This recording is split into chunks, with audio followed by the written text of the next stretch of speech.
AGVR creations YouTube channel ఆదరిస్తున్న మీ అందరికీ నమస్కారం అండి.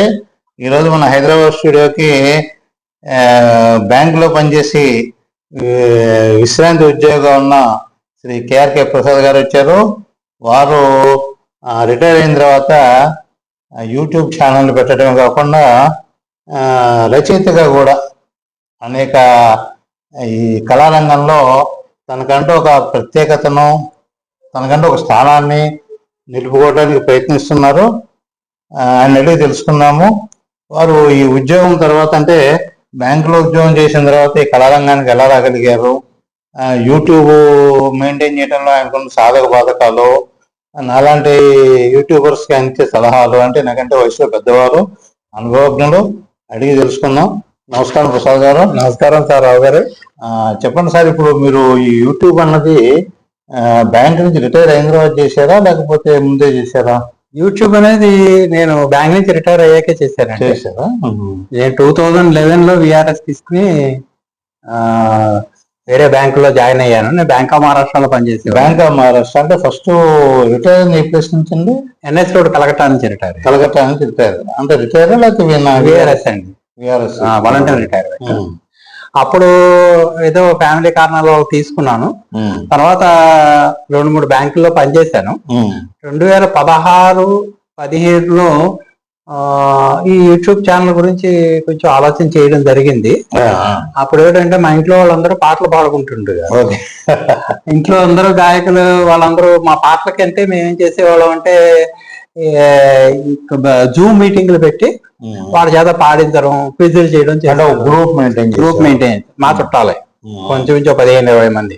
అంతా కూడా సింగర్స్ కొంచెం అంటే like minded people. Okay okay. అయితే ఏంటంటే అది చేసినప్పుడు దీనికి ఒక ప్లాట్ఫామ్ కల్పించాలి అనే కోరిక కలిగి సుమారు 2019 అంటే కరోనా టైం ఇంచుమించులో, ఆ టైంలో ఏంటంటే అందరూ ఇంట్లో ఇంట్లోనే కన్ఫైన్మెంట్ అయిపోవడంతో మనం యూట్యూబ్ ఛానల్ స్టార్ట్ చేద్దామని మా అల్లుడితో మాట్లాడితే దాన్ని మామయ్య గారు అని చెప్పి ఒక రోజు మా ఇంటికి వచ్చి యూట్యూబ్ క్రియేట్ చేసి పెట్టాడు. పెట్టిన తర్వాత ఇంకా స్లోగా నేనే ఎడిటింగ్ అన్ని కూడా అలవాటు చేసుకుని 4 ఏళ్ల బట్టి సుమారుగా మేము కంటిన్యూస్ గా చేస్తున్నాం అండి, ఎక్కడ ఆపలేదు. ఓకే. సుమారు ఒక నా లెక్క ప్రకారం 3000 వీడియోల కంటే ఎక్కువ పెట్టాము మేము. 3000 పెట్టారు. సాంగ్స్ ఎక్కువగా సాంగ్స్ కాపీ రైట్ పడుతుంటాయి, మానిటైజేషన్ అది ఏం రాలేదు. అయితే ఏంటంటే ఇది మా సాటిస్ఫాక్షన్ కోసం మేము చేసుకుంటాం. అదే ఇప్పుడు ఇంటికి ఒక యూట్యూబ్ ఛానల్ ఉంది. కరోనా టైంలో అందరు టైం పాస్ అని పెట్టుకున్నారు. యూట్యూబ్ అథారిటీస్ కూడా ఎంకరేజ్ చేస్తున్నాం, అంటే నో ఎంట్రన్స్ ఫీజు లేకుండా ప్రతి వాళ్ళని ఎంటర్టైన్ చేస్తున్నారు. తర్వాత ఈ 4 సంవత్సరాల యూట్యూబ్ మెయింటెనెన్స్ లో మీకు అనుభవాలు ఏంటి? అంటే కష్టం అంటారా, ఎలా మెయింటైన్ చేయాలంటారు? యూట్యూబ్ అన్ని నేనే, అంటే ఇందులో మీకు ఎడిటర్ అంటూ వేరే వాళ్ళు లేడు, ఫోటోగ్రాఫర్ అంటే వేరే వాడు ఉండడు.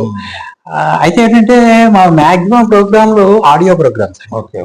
ఇప్పుడు ఆడియో నాటిక మేము చేస్తుంటాం, రేడియో నాటిక పేరు పెట్టి ఆడియో నాటికలు చేస్తున్నాం.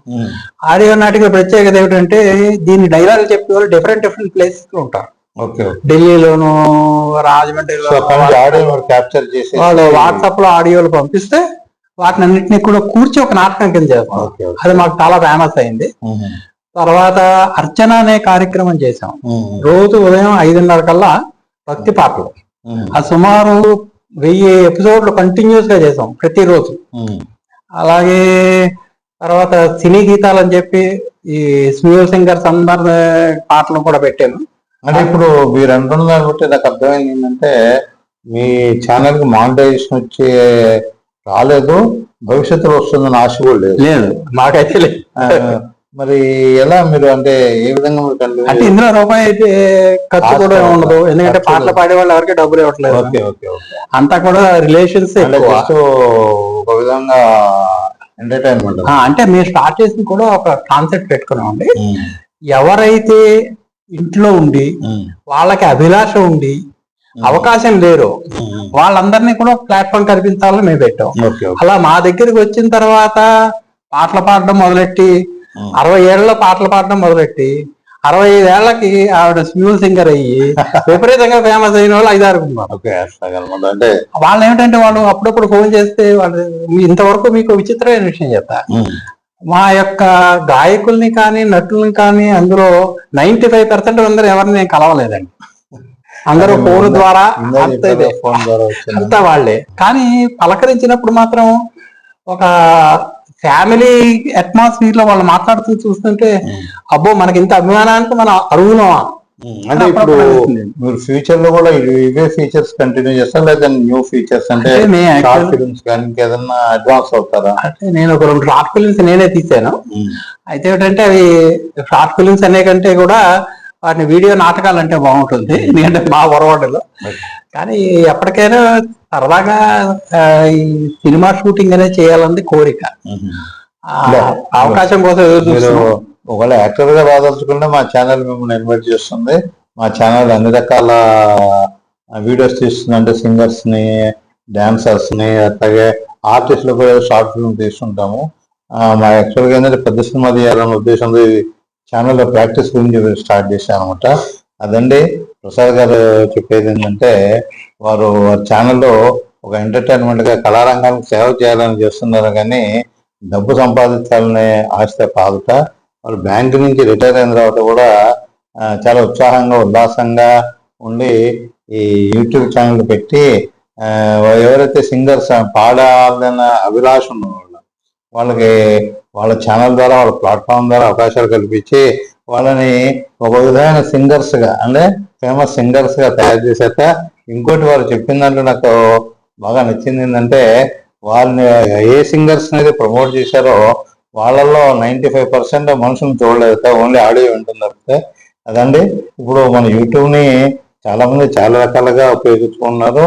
అనేక ఈ కళారంగానికి అనేక రకాలుగా సేవ చేస్తున్నారు. వారిలో మన కేఆర్కే ప్రసాద్ గారు ఒకరు. తర్వాత మీరు రచయిత అన్నారు కదా, దాని గురించి చెప్పలేదు. పుస్తకాలు రాశారా? రచయిత అంటే నేను కాలేజ్ చదివే రోజుల్లో నాటకాలు రాసేవాడిని. నాటకాలు ఆ తర్వాత 35 ఏళ్ళు బ్యాంక్ లో మూల కూర్చొని కాగితాలు చూసుకుంటూ అది మర్చిపోయాం. ఇది యూట్యూబ్ ఛానల్ మొదలెట్టిన తర్వాత రాయడం మొదలెట్టాం. నాకైతే చాలా సంతృప్తి కలిగించిందండి, ఎందుకంటే హాస్య ప్రధానమైన మీరు రాసే కథలు ఏ విధంగా ఉపయోగపడుతున్నాయి మీకు? మేము రేడియో నాటికలు చేస్తాం. రేడియోలో కవితలు రాస్తాం.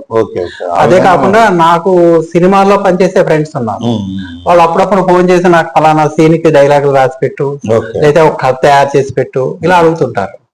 వాళ్ళకి ఇస్తుంటాం. కొంతమంది ఉపయోగించుకుంటారు, కొంతమంది ఉపయోగించుకోరు. అదేనండి, అవకాశాన్ని బట్టి దాని కూడా ఒక సినిమా షూటింగ్ ఎక్కడ స్టార్ట్ అవుతుందంటే మంచి కంటెంట్ ఉండాలి, స్టోరీ ఉండాలి, స్క్రీన్ ప్లే, డైలాగ్స్ ఉంటేనే అది వ్యక్తి కడుతుంది అనమాట. దాన్ని బట్టి మేము ఏం చేస్తామంటే బడ్జెట్ ఎస్టిమేట్ వేసుకోవటం, ఆడిషన్ పిలవటం, యాక్టర్స్ అంటే ఆ క్యారెక్టర్ సరిపోవడం అలా చేస్తాం అనమాట. సరే, మీరు మా స్టూడియోకి వచ్చిన చాలా ధన్యవాదాలండి. కలుస్తుందండి. మా స్టూడియో మీకు పూర్తి సహకారం ఇస్తుంది. అలాగే మన యూట్యూబర్స్ అంతా కూడా కలిసి ప్రయాణిద్దాము, మంచి అభివృద్ధిలో పోతాం. థ్యాంక్ యూ రావు గారు, మీరు మంచి అవకాశం కల్పించారు. బ్రహ్మాండమైనటువంటి ఈ అవకాశాన్ని మరి నేను ఎంత విధంగా సద్వినియోగం చేస్తున్నామో నాకు తెలియదు అనుకోండి, కానీ మీ అభిమానానికి మాత్రం చాలా కృతజ్ఞతలండి. Thank you very much.